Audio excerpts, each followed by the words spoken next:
जय माता जी, हरिहर, ओम नमः शिवाय।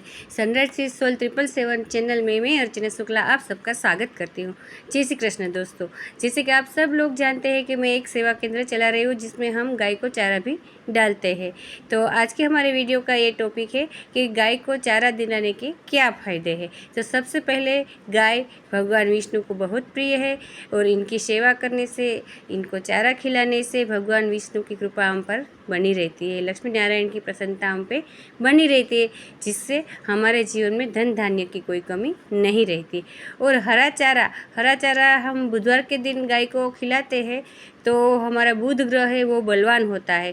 बुध ग्रह बलवान होने से व्यापार में वृद्धि होती है, धन आगमन के स्रोत बढ़ते हैं और गणेश जी की कृपा भी बनी रहती है। और हमारे गौ माता में 33 करोड़ देवी देवताओं का वास है। तो गाय की सेवा करने से, उसको चारा खिलाने से 33 करोड़ देवी देवताओं के पूजा का फल हमें मिलता है। और गाय को कुछ भी खिलाओ, आप कुछ ना कुछ खिलाते रहते हैं तो नवग्रहों की कृपा हम पे बनी रहती है।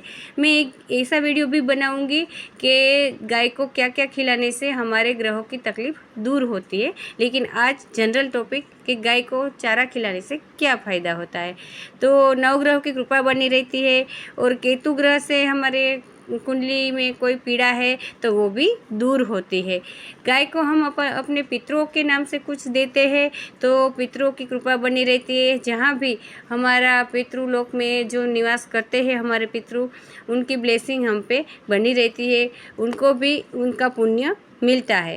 तो इसीलिए हम एकादशी, अमावस्या और पूनम के दिन गाय को चारा डालते हैं सेवा केंद्र की ओर से, जिससे जो भी हमें दाता डोनेट दे रहे हैं उन सब के पितरों को ब्लेसिंग उन सब पे बनी रहे। और मैंने ये भी सुना है कि हमारे घर में वैवाहिक जीवन में पति पत्नियों का झगड़ा ज़्यादातर चलता रहता है, किसी न किसी कारण से, किसी के ग्रह दोष के कारण या किसी भी नेगेटिव कारण के वजह से पति पत्नी का झगड़ा है वो चलता रहता है कुछ ना कुछ कारण से।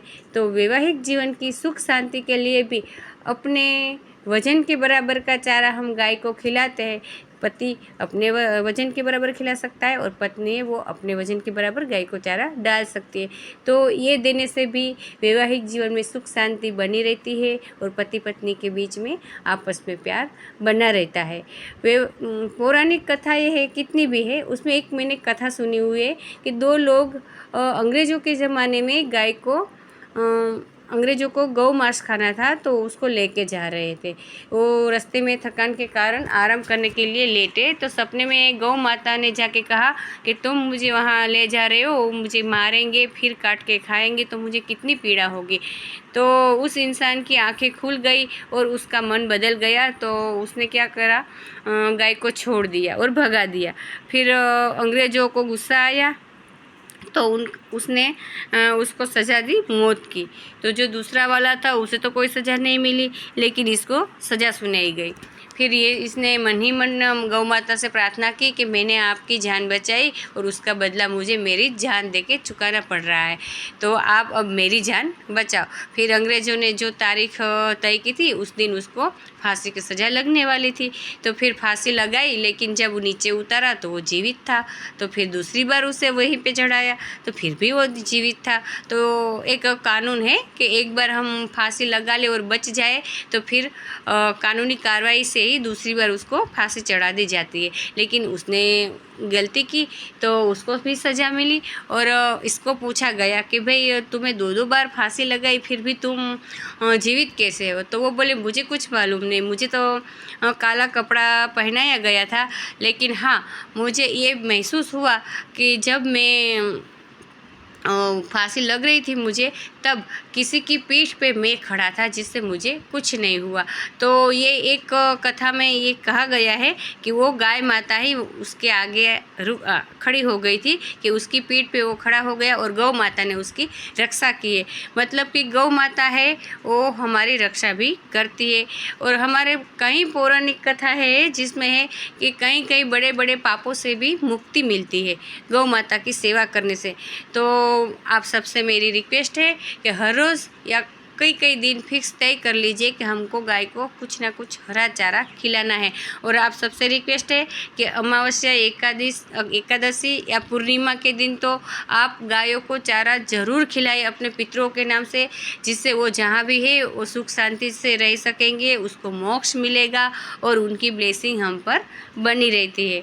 और आजकल मैं देख रही हूँ कि कई कई लोग गायों को मारते हैं। जैसे हम गद्दे की पिटाई करते हैं धूल निकालने के लिए, वैसे उनको लकड़ी से मारते हैं। क्यों? क्योंकि वो सोसाइटी में आके सब कुछ गंदा कर देती है। तो मैं क्या कहती हूँ कि हाँ, हमारा फ़र्ज़ बनता है कि हम उसको बाहर निकालें, सोसाइटी के गेट के बाहर निकालें, लेकिन उसको निकालना है, उसको मारना नहीं। अगर हम जो लोग भी इस गाय माता को मारते हैं तो वो एक पाप करते हैं। जितनी ब्लेसिंग इनकी सेवा से मिलती है उतना ही पाप ज़्यादा मिलेगा जो इनको मारते हैं। तो आप सबसे रिक्वेस्ट है कि गौ माता की सेवा कीजिए, उसको नमन कीजिए, उसको प्यार से निकालिए। ज़्यादा ना भागे तो उसको पानी डाल के निकालें, लेकिन उसको मारिए मत। उसको मार के अपने जीवन की सुख शांति और समृद्धि को भंग मत कीजिए, उससे आपके जीवन में कलेश बढ़ेगा। तो गौधन की सेवा कीजिए, गौधन की रक्षा कीजिए। यही मेरा आप सबसे निवेदन है। आज के लिए बस इतना ही। जय माता जी, हरि हर, ओम नमः शिवाय। सनातन धर्म की जय हो।